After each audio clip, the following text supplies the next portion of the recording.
পহেলা বৈশাখের আগে ইলিশের দাম চড়া, ইচ্ছামতো দাম হাঁকাচ্ছেন ব্যবসায়ীরা। চাঁদপুর, লক্ষ্মীপুর সহ অনেক জায়গায় নিষেধাজ্ঞা অমান্য করে ইলিশ শিকারে নামছেন জেলেরা। আর এসব মাছের আড়তে গোপনে চলছে বেচাকেনা। আরও জানাতে চাঁদপুর থেকে যোগ দিচ্ছেন সহকর্মী মনিরুজ্জামান বাবলু। বাবলু, নিষেধাজ্ঞা অমান্য করে তো জেলেরা ইলিশ মাছ ধরছেন, তো প্রশাসনের নজরদারি কেন নেই? আর বৈশাখ উপলক্ষে দাম কতটা বেড়েছে? বান্ডেল থাকলে প্রতি সেনমানিতে টাকা বাঁচবে। বিকাশ সেনমানি বান্ডেল কিনে জিতুন প্রতি লেনদেনে।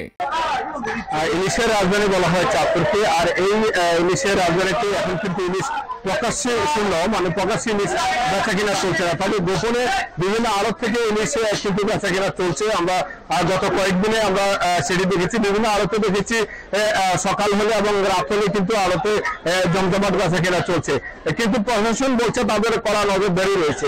আমরা বৈশাখী কেন্দ্র করে যেটি দেখেছি যে ইলিশের যে বাজারগুলিতে, মাছের যে বাজারগুলিতে, সেখানে ইলিশের দাম কিন্তু গোপনে যে বিক্রি হচ্ছে, সেখানে আমরা দেখেছি যে প্রায় 1000 টাকা, আগে যেটি 1800 ছিল সেটি এখন 3000 টাকা। পাশাপাশি অন্য মাছগুলো কিন্তু 30 থেকে 50 টাকা বেড়েছে। ইলিশের বাজারের কথা যদি আমরা বলি, চাঁদপুরের যে প্রকাশিত বাজারগুলি রয়েছে, পালবাজার, বিভিন্ন বিভাগ এবং যে ওয়ারলেস বাজার এবং মহামায়া আদি সব বিভিন্ন যে বাজারগুলি রয়েছে, সেখানে কিন্তু প্রকাশ্যে বিক্রি হচ্ছে না। এখানকার খুচরা ব্যবসায়ীরা বলছেন যে এবারের অভিযান কিন্তু নদীতে যে অভিযান চলছে সেটি কিন্তু দিনে কড়াকড়ি চললেও রাতে কিন্তু হরামেশে কিন্তু মাছ ধরা চলছে। বিভিন্ন মৎস্যজীবীরা কিন্তু প্রশাসনের সাথে আঘাত করেই সেটি মাছ ধরছে বলে তারা জানাচ্ছেন। এবং আমরা দেখেছি লালপুর, আনন্দবাজার, বহরিয়া এবং যে হরিণাঘাট, ফেরিঘাট রয়েছে, সেই সব বাজারে কিন্তু গোপনে কিন্তু বেচাকেনা চলছে। প্রশাসনের অভিযান চললেই কিন্তু তারা সরতে পারে। এইভাবেই কিন্তু চাঁদপুরের বিভিন্ন জায়গায় বৈশাখী উপলক্ষে কিন্তু ইলিশের গোপনে বেচাকেনা চলছে। আর ক্রেতারা কিন্তু প্রকাশ্যে যখন ইলিশ কিনতে আসে বৈশাখীর উপলক্ষে, সেটি তারা বিকল্প হিসেবে রুই মাছ সহ অন্যান্য মাছ কিনছেন। আমরা কথা বলছিলাম কয়েকজন ক্রেতার সাথে, তারা বলছেন প্রকাশ্যে ইলিশ পাওয়া যাচ্ছে না, আর তারা বাজারগুলিতে এসে ফিরে যাচ্ছেন।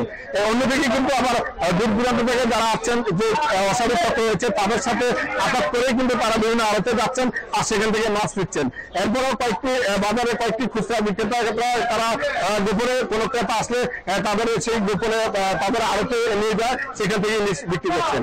আমরা এই কথা বলেছিলাম যে এখানকার যে টাস্ক ফোর্স যে অভিযানের যে সভাপতি রয়েছেন জেলা প্রশাসক মহাশয়, তিনি বলছেন যে এবারে যাত্রা অভিযান তারা সফল হচ্ছেন, কিন্তু কিছু মহল রয়েছে বলে তিনি স্বীকার করেছেন। এদিকে নৌ পুলিশ, কোস্টগার্ড সহ যারা এই দায়িত্বে রয়েছেন, মৎস্য কর্মকর্তা, তারা তাদের অভিযান অব্যাহত রেখেছেন। বৈশাখী উপলক্ষে চাঁদপুরের ইলিশের বাজারের এই ছিল আমার কাছে সর্বশেষ। চাঁদপুর থেকে জানাচ্ছিলেন সহকর্মী মনিরুজ্জামান বাবলু।